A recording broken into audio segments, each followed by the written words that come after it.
As you probably suspect, I'm Zig Ziglar. Now, before we invite the live audience to participate in this presentation, I'd like to share some thoughts that are critical to your success in closing the sale. Number one, selling is a transference of feeling. If I can make you feel about my product like I feel about my product, if there's any way on earth you are going to buy my product. Now, Willie Dorsey, the great spiritual singer, puts it this way: brother, if you're going to be convincing, then you've got to be convinced. In other words, you transfer that feeling to others that your product, goods, or services are good. Now, there's a myth that's an absolute fallacy, and that is that a good salesperson can sell anybody anything. That's a con artist. A good salesperson, a professional, one who wants to build a career instead of just making a sale, clearly understands that you've got to have a conviction that what you're selling is in the best interest of that person who's buying. That way you render a service. That's what selling really is all about. Second point I'd like to make is simply this: prospects don't change their mind. Now, I know what many of you are thinking, but in reality, they make a new decision based on the new information which you give them. That's the reason the professional salesperson has a storehouse of additional information, because when the prospect says no, they're really saying no based on what they K-N-O-W. Now, you let them know more, and good closing involves education, then they're going to be knowing more and consequently buying more. Number three, the kind of person you are is critically important. A Harvard study recently reveals this: that the people who gain the most usable information from a presentation such as this one take good notes. That's number one. And number two, when it's over, they get with an associate or their boss or their trainer or their manager, and they brainstorm. So as you watch and listen, ask yourself these questions: how can I adapt and use this material old Zig's sharing with me in my career so that I can sell more today and be able to sell more tomorrow to the same people? Now, I'll tell you what let's do. Let's go to that live audience. Totally convinced that our major need in America today is leadership in the home.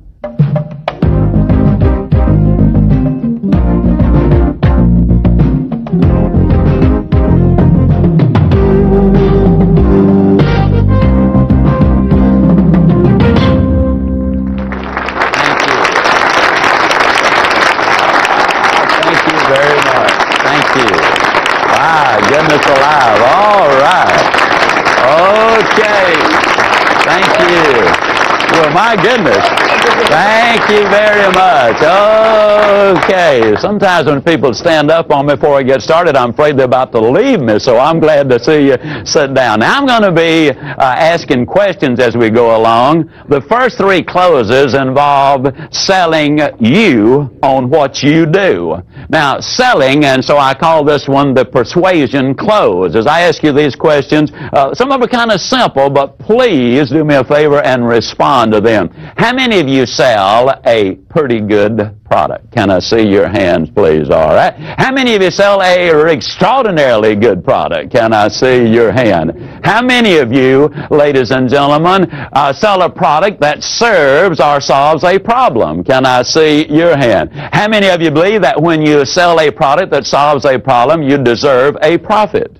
How many of you believe that to sell two products that solve two problems, you deserve two profits? Can I see your hand? Okay. In other words, you believe that when you render a service, you deserve to be paid for it. Is that what you're saying? And what you're saying is, the more people I help, the more problems I solve, the more profit I deserve. Isn't that really what you're saying there? Okay, now I don't want to put words in your mouth because that's not sanitary. But that really is what you're selling or saying, all right? Now, how many of you have been selling for as long as a year? Can I see your hand? All right. How many of you still got all of the money that you've earned in the last 12 months? Can I see your hands? Okay? Let me ask you a question. How many of you got clients or customers whom you sold a year ago, 2 years ago, 5 years ago, or 10 years ago that are still using and enjoying the benefits of what you sold to them all those years ago? Can I see your hand? Now, the next question is the critical one. How many of you believe that the customer was the biggest winner in the transaction? All right, then if that is the case, is the sales process something you do to somebody, or is it something you do for somebody? Now, when you understand that, you're in position to begin to close the sale. Now, let me tell you what I just did. I just did something that is extremely important in selling.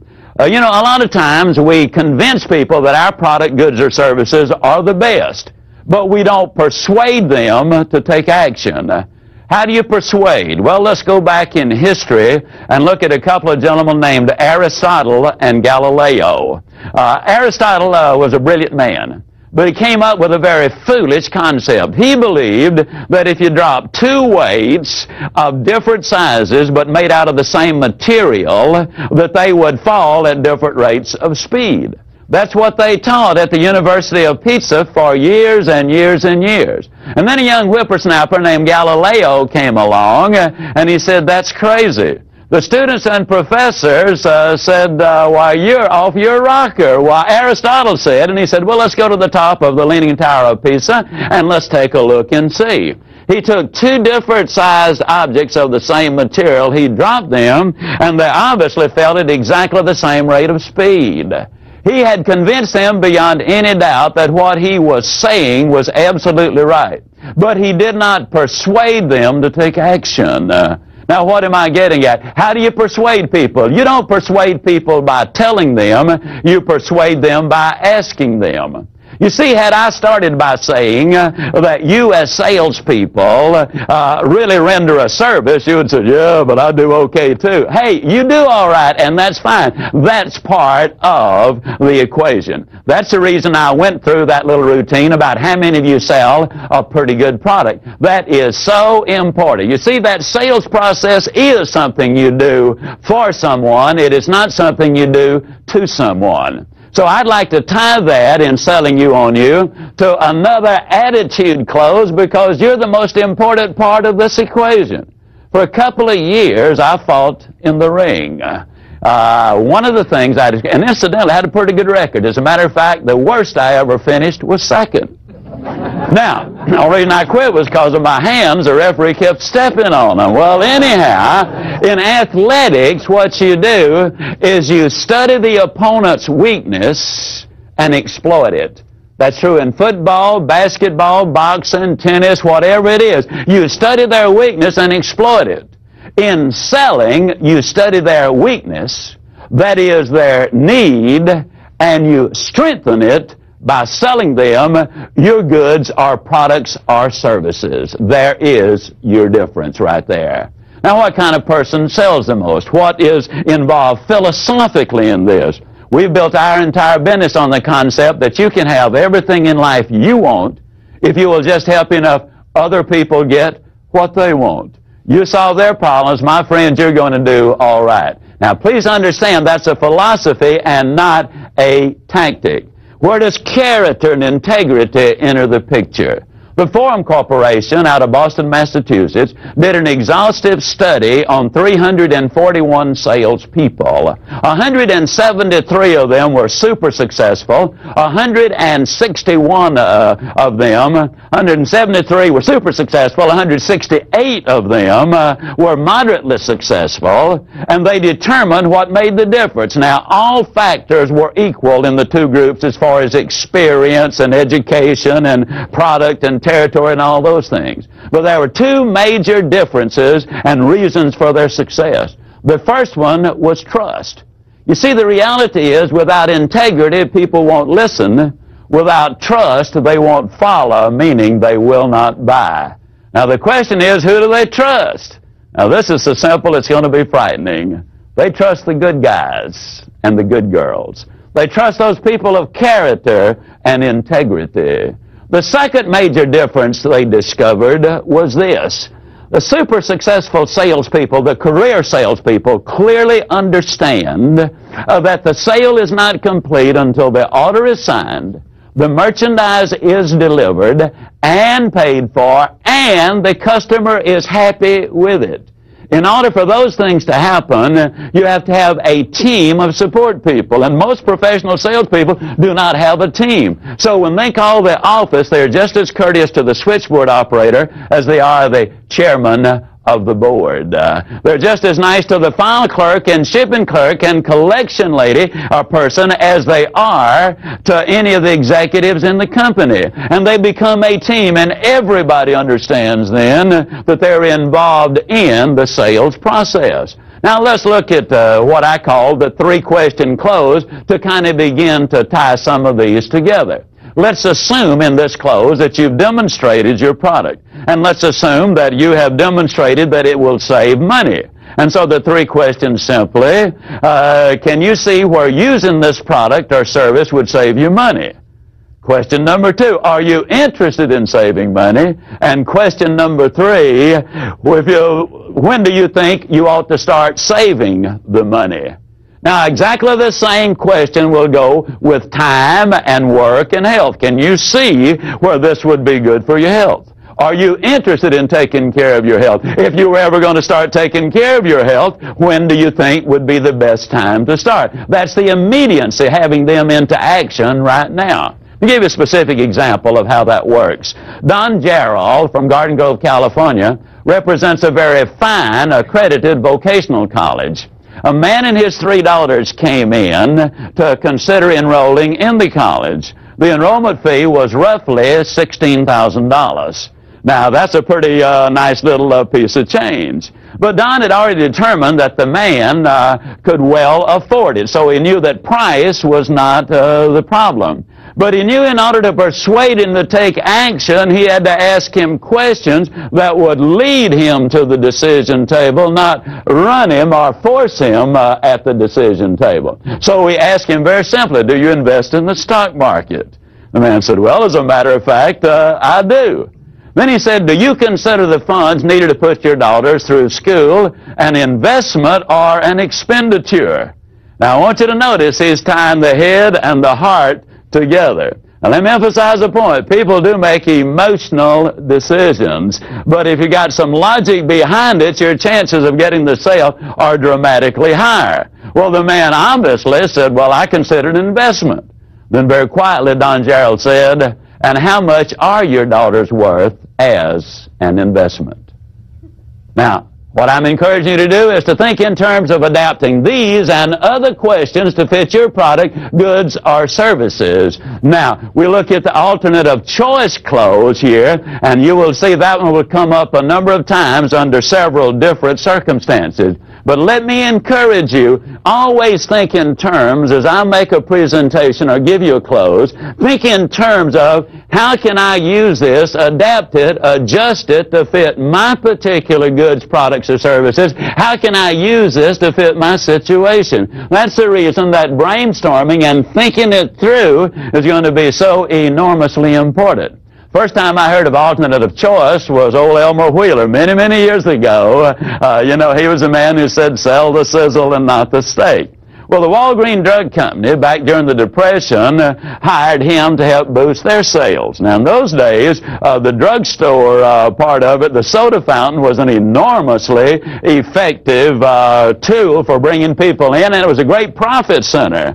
Well, in those days, before we had cholesterol, isn't it astonishing in our country today, the land of milk and honey, all we talk about is calories and cholesterol. But anyhow, Wheeler, they used to sell eggs and put them in the milkshakes, in the malted milks and all. Well, in those days, you could buy a dozen eggs for 15 cents. When they put an egg in the shake, they charged them a nickel for it.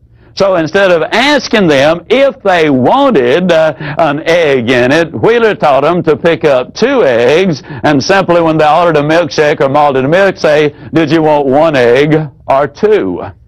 There was a dramatic increase, an explosion of business as a direct result of it. Alternative choice can be used in many ways. Did you want to handle this by check, or do you prefer to pay cash? Do you want to use a credit card, or do you want to put it on our budget system? Now, as you look at these, I'm going to go through a series of questions. Some are alternative choice clauses. Some of them are just question clauses, and some are the assumptive clause. But notice some of these. If this were the only feature this machine had, it would be well worth owning, wouldn't it? Closing. When we install this equipment, would you like for me to demonstrate the major features again? Assuming. Would you like for me to mark this one sold while we check on the most agreeable terms to finance it for you? Now that injects just a slight amount of fear. What you're implying is it might be gone. And I'll say this several times, but the fear of loss is greater than the desire for gain. Don't take anything away from me. That's the reason in stores where they measure out food, we always teach them, put too small an amount on there first so you can add to it. Nobody wants to see things taken away from them. That's selling, all right? Another clause, do you need to consult with anyone else before you place the order? Is the purchase order issued from this department? Would you like to have your own bank finance this, or would you like for us to work out the financial arrangements? Since the item is in short supply, would you be willing to wait for 3 weeks for delivery? Would you want to make a large deposit so the monthly deposits are smaller, or would you prefer a minimum deposit and slightly larger monthly deposits? Would you prefer this in green, or does the red appeal to you most? Again, I challenge you, use your imagination. Think of your products and services, and in your quiet thinking time, think it through. And as you brainstorm, come up with other questions. Shall we ship it by motor freight or air express? Do you want this lot registered in your name or your wife's name? Do you prefer the lot on the golf course, or does the one on the lake appeal to you most? If you saw that it was to your advantage to own this product and the terms we work out are satisfactory, would you have any objection to going ahead today? Can you see the financial advantage to reducing the use of those powerful overhead lights which provide unneeded light in some areas in favor of using point-of-impact lighting during certain times of the day? Do you believe it's wise to invest in solidly constructing equipment which will give you long, trouble-free operation for the lifetime of the product? Now, those are questions that can be asked, but let me say it again. People do not change their mind. They do make new decisions. I asked that redhead of mine. Now, my wife is a decided redhead, meaning one day she just decided that she is going to be a redhead. By her preference, when I talk about her, I always call her the redhead. When I talk to her, it's Sugar Baby, and her name is Jean. I asked her to marry me, and she said no. I asked her the second time, no. Third time, no. Fourth time, no. Fifth time, no. Sixth time, she said yes. But she never changed her mind. What she did was make a new decision. Now, psychologically, you as salespeople need to understand that. When a person says no, and you just sit on them and say, oh, you know you like it, go ahead, you're just irritating them because they've already decided no, and they're not going to change their mind. Now, if you give them new information, which enables them to make a new decision, you see, a wise person changes his mind, and I think everyone knows that, but they change it for a reason, and we've got to give them those reasons. Now, let me give you a specific example as I ask you this, and let me get you to respond. How many of you would give me $100 for an item you absolutely knew was worth only $20? That's foolish, isn't it? All right? Now, understand the sale is made in the mind of the prospect. When they're saying no, in most cases what they're saying is based on what you've told me thus far, I'm not going to give you my big stack of money for the little value you offer me in the product. Now, you give me more value, and I'll separate myself from my money. And so every time you use a new clothes or new information, you build value and value and value and value. And only when the value gets above the price do you have a legitimate prospect. That's where you start closing the sale.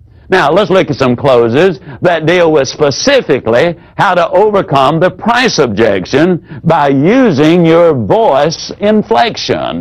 Now, as a matter of curiosity, how many of you ever get a price objection? Can I see your hands, please? All right. Now, let me say this.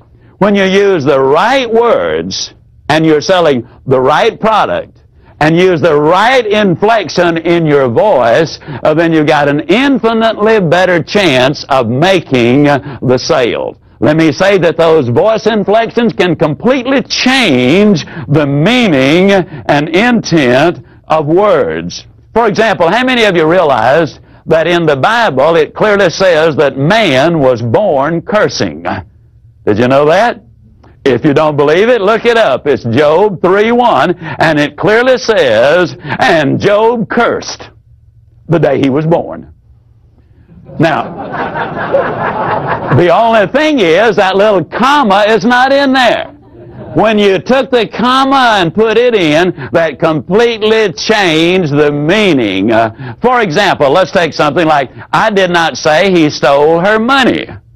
Now, those are 8 words, and we can make them say 8 different things with voice inflection. This is why good professional salespeople need a cassette recorder, so they can record their presentation and listen to their voice and listen to that voice inflection. For example, when I say, I did not say he stole her money, that's just a statement of fact. But alter it slightly, I did not say he stole her money. Completely different meaning. Or, I did not. That's a vehement denial. Say he stole her money. Or, I did not say he stole her money. Completely different. Or, I did not say he stole her money. That was a rascal over there that did it. Or, I did not say he stole her money. He's going to put it back. I mean, he's just borrowing it. Or I did not say he stole her money. It was hers that the rascal stole. Or I did not say he stole her money. It was a diamond ring the rascal got. Now, you see, we took 8 words in one sentence, made them say 8 entirely different things. And when you become a serious student of selling and learn what those voice inflections are and how you can handle them, it makes a dramatic difference. Charles Osgood says, compared to the spoken word, Charles Osgood says, compared to the spoken word, a picture is a pitiful thing indeed. Words move people. They move them emotionally. Now, if you can put the word and the picture together, now we're in business. Now, different prospects will object differently. For example, one prospect might stomp his foot in essence and say, that price is ridiculous. How many of you have ever had somebody, really respond in a manner like that? Another one might say, well, it seems to me the price is a little high. You might have a good old boy down home type fella, and he might say, you folks kind of proud of that stuff you sell, ain't you? Now, they're all talking price, but you handle them in a totally different way. The one who says that price is ridiculous, you don't argue with him. You don't say, no, it's not either. You repeat what they said, but you do it this way.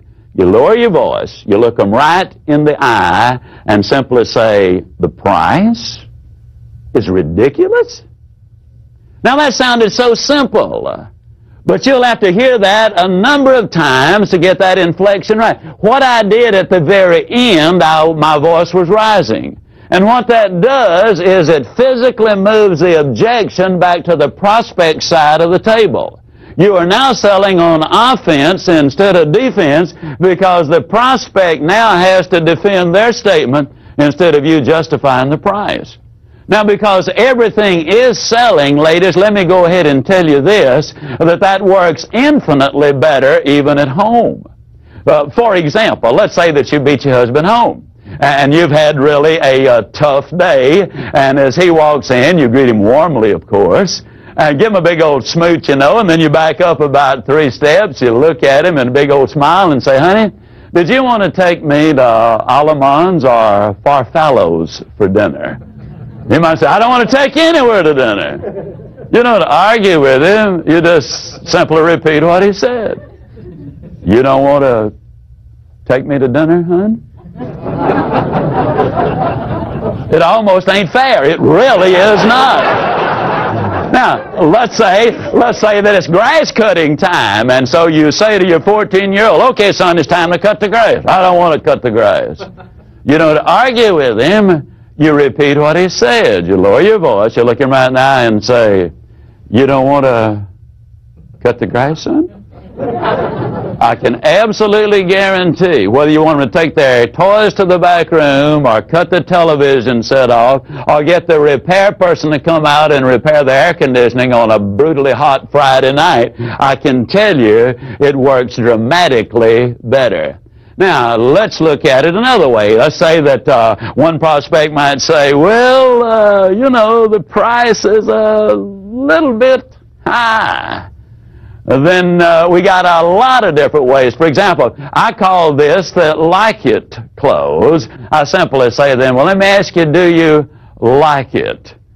And most things say, yeah, well, I like it. Well, Mr. Prospect, don't you believe that it's difficult to pay too much for something you really like?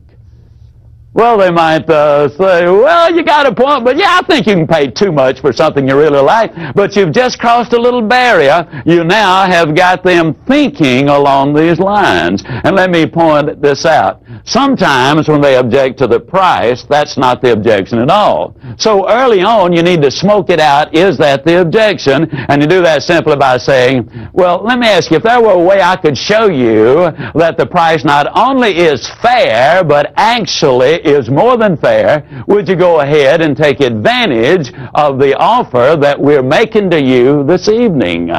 Now, this morning or whatever, what you're really doing is trying to smoke out the advantage. You're trying to smoke out whether or not the price really is the objection they're raising. Now, let's say they say, well, yeah, the price is the problem that I'm having with it. Then what you do is, if there were a way I could show you how you can legitimately justify this price and take advantage of our offer, would you be willing to go ahead and start enjoying the benefits today? Now, if they say no, then what you need to do is to smoke out the real objection, because price really is not it. But if the answer is yes, then you simply ask the question, well, do you like the product? And most of the time, you're going to get an answer. Well, then the next question, don't you agree that it's difficult to pay too much for something you really like? Now, a lot of times that forces them to start that thought process, and you've just taken one step towards closing that sale. Then if they say yes, then you say, well, it's okay to do something nice for yourself. Now, if the answer is no, then you move into what we call the fear of loss close. And you do that with simply making this statement. Wouldn't you agree that it's better to invest a little more than you had planned instead of less than you should? Now, here's the reason I ask you that question. If you invest a little more than you had planned, you're talking peanuts.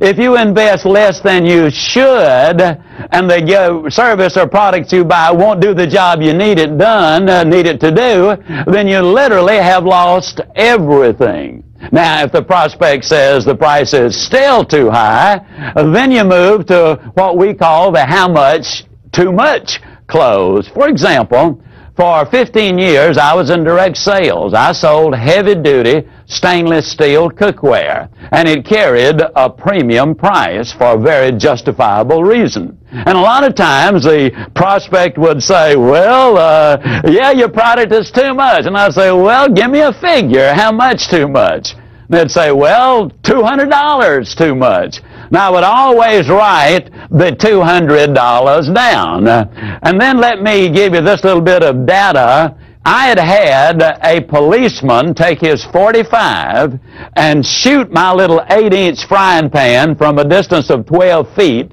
and had a documented statement notarized saying that he had done that, and you could just barely see the dent in that little pan. And so I had shown that to the prospects in the process of the demonstration, and I said, let me ask you, you say $200 too much. How long do you think this set of cookware is going to last you? And invariably they say, well, I think it'll last forever. Then I would say, it certainly would last you at least 20 years, wouldn't it? And invariably they say, yeah, I don't think you'd have any trouble with that. Well, if you invest $200 too much over a 20-year stretch, what that amounts to is about $10 a year.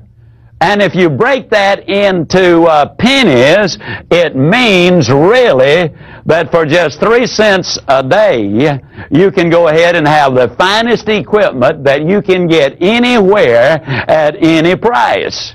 Now, if the prospect still objects or still says, well, it's too high, then I would ask him this. I would say, now, let me ask you this question. Do you ever eat out? And invariably, they would say, oh, yeah, we frequently go out to dinner. Then I would simply say to them, well, let me ask you, do you tip the waitress? Invariably, they say, or waiter. They say, oh, yeah, we always tip. Well, this was a number of years ago, and so I would use a lower price. I would say, well, now, how much do you generally tip? And they would say, well, at least $1.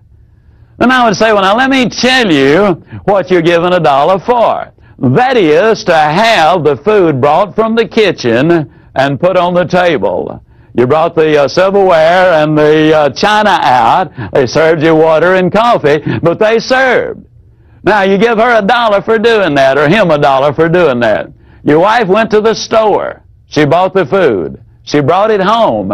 She carefully prepared it. She cooked the meal. She brought it to the table and served the meal. Then she's got to take it up and wash the dishes. Now, remember, this was many years ago before a lot of the ladies were working as they're doing today, and the husbands didn't give them much help at all in that kitchen. Most of them still don't give them very much help. But then I would simply say, if you would tip that served person $1 for bringing the food from the kitchen to the table, don't you think your wife deserves at least 3 cents for doing all of those other things? I got to tell you, we got some pretty exciting results as a result of using that particular clothes. Now, if the prospect says, well, the price is still too high, then I would go to this one. Well, now, let me ask you, are you concerned about the cost, or is it the price that you're concerned about? And a lot of times they would say, well, what's the difference? Now, I would always use, and incidentally, the reason I moved to the board, and what I encourage you to do, anytime you see me use this board to illustrate a point, or use graphics to illustrate a point, that says to you that you need to be letting your prospect see you writing something when you're showing figures. And the reason is we've been conditioned to believe what we see and doubt what we hear. Now, if they see it and hear it, see it as logic, hear it as emotion, you put the two together and you got a better chance of making the sale. So the prospect says, well, what do you mean? Is it cost or price we're concerned about? Then I simply say, and here's the example I use because it happened in my life, I encourage you to get one out of your industry that specifically fits you. I say, well, now, when my son was 6 years old, we went down to the Swin bicycle place to get him a bicycle. They told us it was $64.95. Well, years ago, that was an enormous price to pay for a bicycle. Just to teach a 6-year-old how to ride, he's going to tear it up anyhow. So I went down to a discount store, and there I priced a bicycle for $34.95. Now, this price is obviously considerably less than that. And again, I'm showing them, they're seeing it and hearing it. Now, it was a nice little bicycle. About 60 days later, we went back to that little bicycle store because we wanted to get the handlebars replaced. And they said, well, you know, it's in warranty and not going to cost you anything. Well, 30 days later, we had to go back and get more new handlebars, no longer a warranty, and so now the price is $4.50 higher, and at this point, we have got, let me see, $39.45 invested in that bicycle. Well, about 3 months later, the entire sprocket apparatus, the brakes and all of that, came completely kazip. We went back to the little bicycle store, and this time it came to roughly $15, and now we've got $54.45 invested in that bicycle. Well, about a month later, the bearings in the front wheel went kazip. We went back down to a little bicycle store, and they said it'd be about $5. I'd forgotten. I threw in the towel at that point, and I said, no way. Then we went and bought the Swin bicycle for $64.95. My 6-year-old son rode that bicycle. He raised the handlebars, took the fenders off, and made a dirt bike after about 5 years out of it. He rode that bicycle regularly for the next 5 years, and periodically he rode it for 10 years. The only other expense we had, literally, were 2 tires for that bicycle. Now let's look at what I've just said. The price of this one was considerably more than the cheaper bicycle. The cost of this bicycle right here, for 6 months, it cost us $54.45 or $9 per month for him to ride that bicycle. In 10 years, this bicycle cost $64.95, or the cost was $6.50 per year. Now, Mr. Prospect, let me ask you again. Is it price or is it cost you're concerned with? Now, the reason I stress that so strongly is simply this. A lot of people can beat us on price, but nobody can beat us on cost.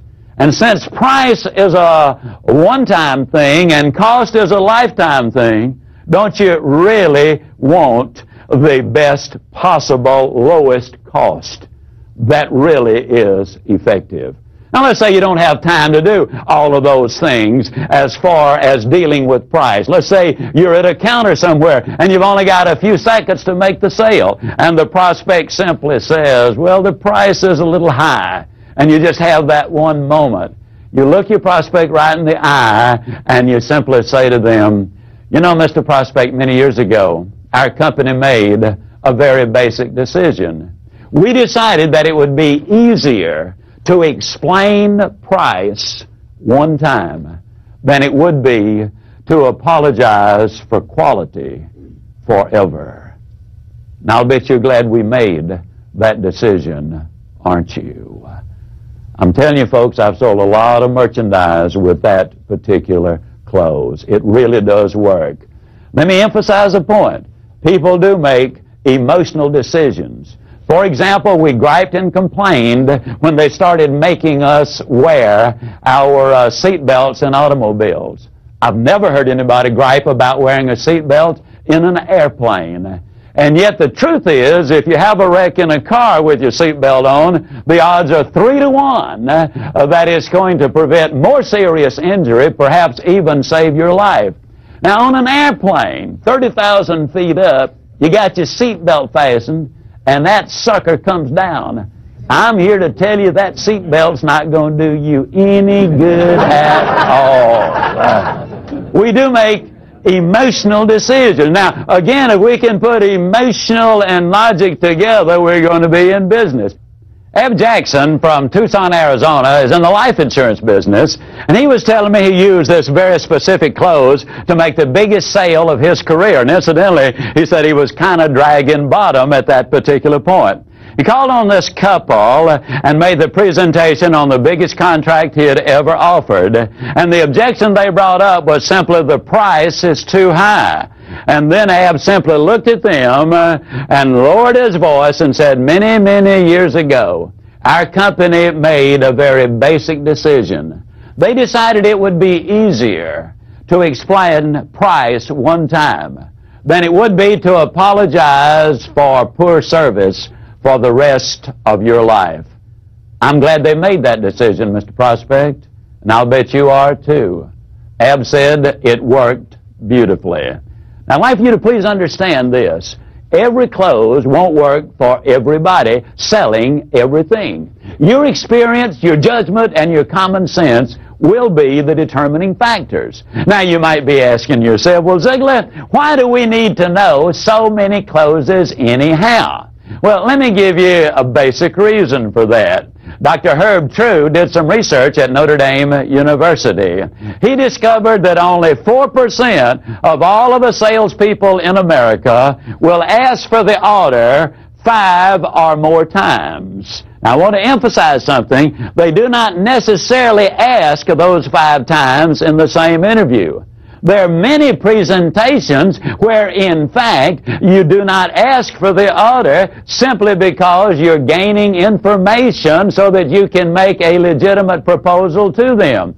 When you're talking thousands and sometimes hundreds of thousands, even millions of dollars, you don't walk in, make a presentation very many times, and walk out with a multi-million-dollar contract, though it does happen, especially if you expect it to happen. But what Dr. True discovered was simply this. Those who ask for the order over a period of time, sometimes in one sitting, more often in 2 or 3 sittings, at least 5 times, those 4% closed over 60% of all of the sales, meaning simply that they made over 60% of all of the income. You got to ask for the order. When I first got started in selling, one of the first things I was told was you close early, you close often, and you close late. How many of you have ever been told that, especially when you first got started in selling? Yeah. Well, the question comes up, how early is early? Let me emphasize this as strongly as I can emphasize it. You never ask for the order until you have given them some legitimate logical reason for giving you a yes answer. If you've not given them value before you ask for the order, you come across as a high-pressure type salesperson. I want to get this over and move on to the next prospect. Now, that's one of the reasons you give that value first. Because once the prospect has said no, a little barrier goes up. You can get over it, but it is more difficult than if the barrier had never been raised. So give value before you ask for the order. And that leads us into what I call, is that fair enough close? You do build that value before you ask for the decision. But let me simply say this. It's okay. It's even wise to let the prospect know in advance, maybe, that you're going to ask for the order. For example, years ago, things were slightly different than what they are today. When I was in the life insurance business, we used to do the fact-finding interview, and then we would go back with a proposal. And I would always have it in a beautiful folder. And when I went back, then I would take the proposal like so. And I would say, I have prepared a proposal for you. Then I would pull out a plain sheet of paper like so. And this is where I'm saying it's okay, it's even wise, particularly if you can go ahead and if you've done a lot of research before you get there and let them know in advance you're going to ask for the order. So I'd pull out this sheet of paper and I'd say, now, Mr. and Miss Prospect, as you can see, I got a plain sheet of paper. There's obviously nothing there to explain. There's nothing there that you would not understand because there's nothing there. Here's a promise I'm going to make you. I'm going to promise you that when I finish this proposal to you, that it's going to be just as clear, just as plain as that blank sheet of paper is at this moment. And if it is that clear, and if it is that plain, then I'm going to ask you, if you see it is in your best interest to go ahead, I'm going to ask you this evening or this morning or whatever to make that decision. Is that fair enough? I'd like to inject a little extra right here. I would like to inject a close I call simply the "you've got an answer for everything" close. Now, here's what I mean. Sometimes you've answered several objections, and you've impressed the prospect with just how much you know about what you're talking about. And so many times, half in admiration and half in exasperation, the prospect will look at you and say, "Well, it doesn't make a difference what I say. You've got an answer for everything." How many of you have ever had somebody say that to you? All right, you're that close to making the sale, but you're that close to missing it. If you modestly admit that you were number one in the region last month, you just blew it. If a prospect says that, regardless of whether it's in admiration or exasperation, you quietly look them in the eye and you say to them, "Well, you know, I really appreciate that comment. I'm going to take it as a compliment. But the truth is there are many things I do not have the answer for. That's one of the reasons that I'm so excited about selling a product or service, which is the answer to your problem. And that's what you really want, isn't it?" You convert it, you've now made it a very positive close. A number of years ago, I was traveling through St. Louis, Missouri. I was changing planes, had a little extra time, looked down at my shoes, realized I needed a shoe shine. Walked into the shine stand. Young man escorted me to my seat. He made the change for his previous customer. I had a chance to look at the prices of the shoe shine. 75 cents, this was about 12 years ago. 75 cents was the regular shine, $1 was the wax shine, and $2 was the spit shine. Well, I figured I'd get the regular shine for 75 cents, tip the guy a quarter, and I'd be on my way. He came to me, and incidentally, I called this the shame close. He came to me, and he said, "Which one?" I said, "Regular." Now, you're talking about voice inflection. The young man backed up and said, "Regular."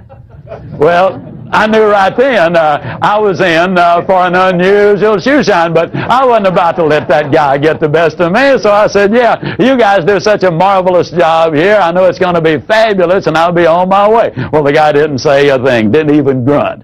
He just started putting the saddle soap on my shoes, and he started cleaning them. And as he did, he said, "Man, these are really nice shoes." He said, "What kind are they?" And I said, "Well, they're ballast." He said, "Boy," he said, "they're nice." He said, "I bet they're comfortable, aren't they?" I said, "They ought to be." He said, "Cost a lot of money." I said, "Do they ever cost a lot of money?" And he went on cleaning the shoes, and then he reached up and he felt the pant leg. And he said, "Man," he said, "that is really a nice piece of cloth." And I said, "Well, it ought to be too." He said, "What kind is it?" And I said, "Well, it's a Hickey Freeman." He said, "Man, those suckers cost a lot of money."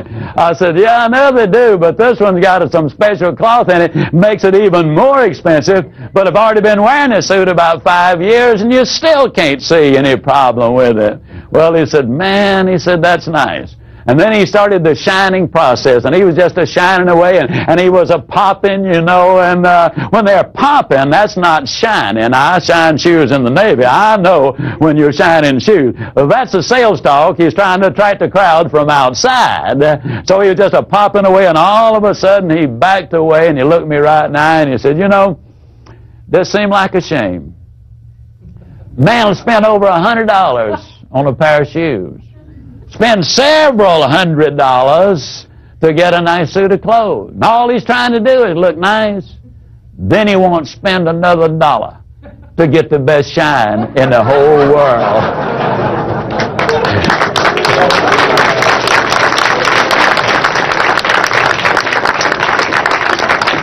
I said, "Spit on him, man. Spit on him." Well, now, folks, when you get a 75-cent shine, a 2-bit tip, that's fine. But when you got a $2 shine, nobody with class gives a 2-bit tip. So I gave him a $3, and as I walked out, I was really picking them up and putting them down. I was feeling pretty good, I looked up at the clock, and as I did, it clicked straight up and down 10 o'clock.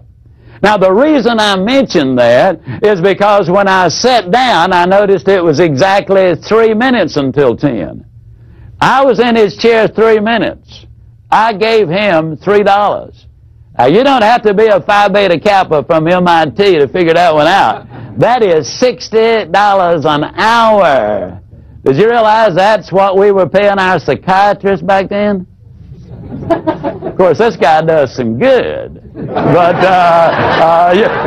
you might say, but Zig, he doesn't shine 20 pair of shoes an hour all day long. Okay, but you figure, let's cut that half in two. Instead of 60, he makes 30. Cut that half in two. He doesn't make 30, he makes 15. And you take $15 an hour and cut that half in two, and I know he does more. You know what that adds up to? It adds up to right at $20,000 a year, shining shoes. And I got something to tell you, friends. If that dude ain't making at least 30, ain't a dog in Georgia. I mean, he is shining a lot of shoes. But now let me point out two very sound things about him. His name is Johnny. I asked him his last name. I knew Johnny because it had his name on his name tag there. He said, I'm not going to tell you. If I tell you both names, you'll forget them both. If you'll always remember Johnny, though. He was a professional. He's the only shoeologist I've ever seen. Now, the reason I know he was a shoeologist, he had it right there on his name tag, Johnny, shoeologist. But let me point out a couple of things. He was a superb workman. He delivered everything he sold. That's important. Number two, he was a professional salesperson, and those two things merit it. But what I'm really saying is, if a gentleman in a job like that can make that kind of money, look at what we in the profession who have products and goods and services that extend us infinitely greater opportunities, look what we can do.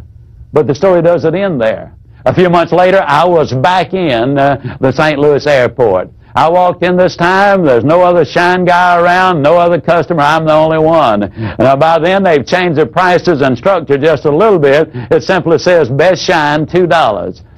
I sat down, and he said, what kind? Well, I didn't want to go through that routine again, so I said, just give me your best. Well, as he was shining, I was bragging on him. You know, I discovered a long time ago that behavior which is recognized and rewarded is repeated. And so I wanted the best possible shine. So we had quite a little conversation. As a matter of fact, he got carried away and he just kept shining, kept shining, kept shining. And finally I said, Johnny, I got to go. He said, okay, and he finished it up. As I stepped down, he said, he said, I noticed you hung up an overnight bag when you sat down. I said, yeah. He said, you spent the night in St. Louis? I said, yeah. He said, I was just wondering if you had another pair of shoes in your bag. And I said, well, as a matter of fact, I do. He said, you know, it'd really be a shame to have the best looking shine in St. Louis tonight and then just look like one of the gang tomorrow. He said, won't take me but a moment. I call that the extra clothes. Now, a lot of times as salespeople, we overlook the fact that we have other goods and products and services. We skim the surface, and leave more money on the table, more needs on the table that need to be met than we are actually reaching.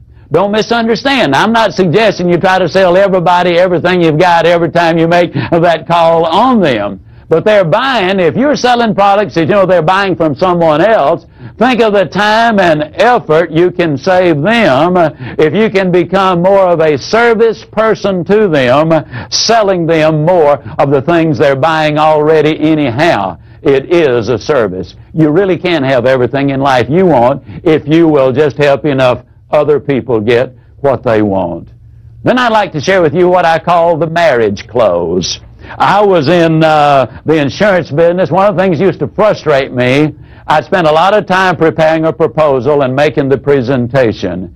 Get down to the close, and the prospect would say, well, Mr. Ziglar, I hate to tell you this, but my wife's second cousin's got a neighbor whose boyfriend's son, his dad, has a brother who is selling life insurance. And if we buy anything, we'll have to buy from them. Well, I knew it was just a stall. They weren't going to buy any life insurance from anybody. And so what I did then was simply this. I remembered a book I'd read by Frank Bettcher many years ago called How I Raised Myself from Failure to Success in Selling. This is the reason salespeople need to be students. They need to be learning all the time. It is a profession, and it's a profession that changes. And Frank Bettcher had a statement in his book, I would tell you this if you were my own brother. He also had another statement in there simply, this is what I would do if I were you. Now what Frank Bettcher had done, he would make appointments before he ever made the call. For that prospect, he would say to the prospect, I can do something for you right now that no other insurance person in Philadelphia can do. And they would say, what's that? Well, I've made an appointment already for you to be examined tomorrow afternoon, promptly at 3 o'clock, by the only physician in Philadelphia who can give you agreement and approval right now that this amount of insurance is going to be placed in force. I stole a page from him, and I would say to the prospect, I can do something for you right now that no other insurance person in the world can do. Obviously, they'd say, what's that? I would say, I can marry you. The old boy would say, you would what? Now I would reach over and I'd pick up a certificate of marriage, which I had already prepared. And the certificate of marriage would simply say, on this 28th day of August, 1993 or 2 or whenever, I, Zig Ziglar, agreed to marry John and Mary Smith. By this marriage, I agree to be available in time of need. I agree to stay abreast of all the tax developments and Social Security changes as they relate to the needs of John and Mary Smith. I agree to assume responsibility for giving them the best advice my professional knowledge will permit. And I would simply say, the only thing that you agree to is this, to give Zig Ziglar the privilege of earning the right to serve. You put your okay here, we're in business. It was hilarious what generally happened. The old boy invariably would slap his leg and he'd say, honey, what about that? This dude wants to marry us. He wants to marry both of us. Mr. Ziglar, now this is legal. They're not going to get us for bigamy, are they? I'd go right along with it. I'd say, no, I've already cleared it with the insurance commissioner, the governor of the state. I've even talked about it with my brother-in-law. He says it's okay. And invariably, with a big laugh and a huge flourish, he would sign the marriage certificate. I had beautifully typed his name in. It was on Corinthian script. It was beautiful parchment paper. Interestingly enough, I never once had a marriage certificate signed that I did not get the application signed. Now, how can you take that and use it in your life? Well, Hockfield and Associates is a firm up in Chicago, in the Chicago area. And Westminster, that Hockfield and Associates, is the gentleman who made this particular sale. He called on these people, and he was not getting any results at all. They sell private labels of various products to company, and here were the terms of agreement. When you buy a private label program from Hockfield and Associates and the Nice Pack Company, you also buy me. I am literally going to be married to the Shopco account. I will see that you receive the following: the finest products available for Shopco's valued customers, the best possible service, the fairest price, and he went right on down the list. And when we got to the bottom of it, he would simply say, and this is all you need to do to put this in force. First year, they sold over $500,000 worth of merchandise. They'd been calling on them for years. I've had any number of clients to say, this works. See, the marriage indicates that you're not going to hit and run, that you're going to be a permanent person with them. It ties it together. The marriage close has worked and works well. There's no such thing as a little sale. But it is safe to say that we will miss 100% of all of the sales we don't ask for. Very few prospects are going to demand that we take their order. That does happen occasionally, but it is very rarely. Chris Hegarty says that 63% of all sales interviews end without a direct ask for the order. At this point, I would like to share with you what I believe is a very significant close. It's called the pressure belief close. At this point, what I want to simply say to you is that we've had some ideas, some procedures, and some stimulation. But when I talk about a pressure belief close, it happened in Australia. I was with my friend John Nevin. He was with World Book Encyclopedia. He told me of what happened to him when his career first got started as a World Book salesperson, and he went on to become the managing director. Called on a little German couple. They really were more like grandparents. They'd been in Australia a very brief time. Their English was not real good. The little lady was 51 years old. She had given birth to their one and only child when she was nearly 45 years old. A very little short lady. Had language difficulty. He called on them at roughly 9 o'clock in the evening. It was way past midnight when he left with the order. As he started to leave, she put her hand up on his shoulder. She had walked him through the front yard because they had a vicious dog, got him outside the gate. She reached up and put her hand on his shoulder. And I can't emulate that guttural German accent, but in essence it went like this. Thank you. Thank you, young man, for stay with us till we know what these books do for our boy. Thank you, thank you, thank you. Pressure belief is simply this. It's when you believe so fervently and so completely that that prospect is going to benefit the most by buying from you, that you are willing to kind of put your ego on the line. You're willing to take a slight risk even on occasion of offending someone by asking for the order again. Now let me stress something. You got to do it pleasantly. You got to do it politely. You got to do it professionally. You must by all means do it with that person's interest at heart. But if you really believe they're the winner, you will become so professional in what you do. You will learn so many closes that you will be able, basically, to go forward with the conviction that you are rendering them a service. Now, only experience, judgment, and common sense will dictate to you what is the proper time and what is the proper amount. You'll never get experience by listening to a trainer or watching one of the videos, which I do. You will get ideas. You will get techniques. You will get procedures.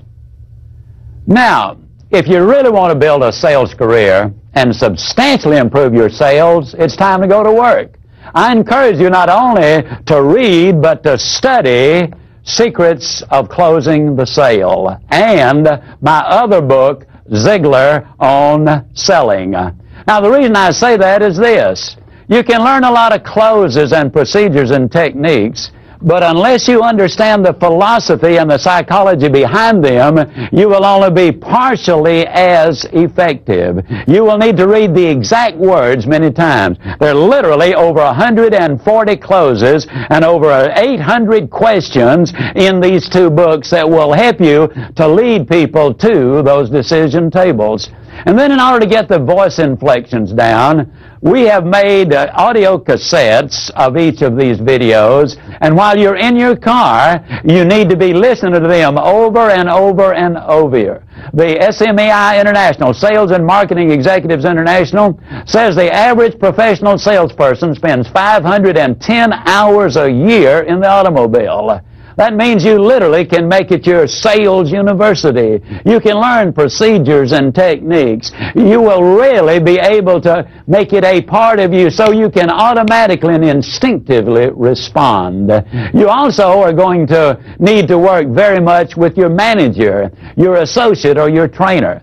If you're one of these people who happens only to be working independently by yourself, I encourage you to get in front of the video, look it over, take those notes, and then start compiling your own ideas to go along with the specifics that we are presenting here. The reason I want you doing all of these things, when you see something, you'll remember it. When you hear it, you forget it. But if you see it and hear it and do it, you'll understand it. that means you will close more sales. So if you do that, I can close as I always close by saying, you do these things and I'll see you. And yes, I really do mean you at the top. Thank you, and God bless you.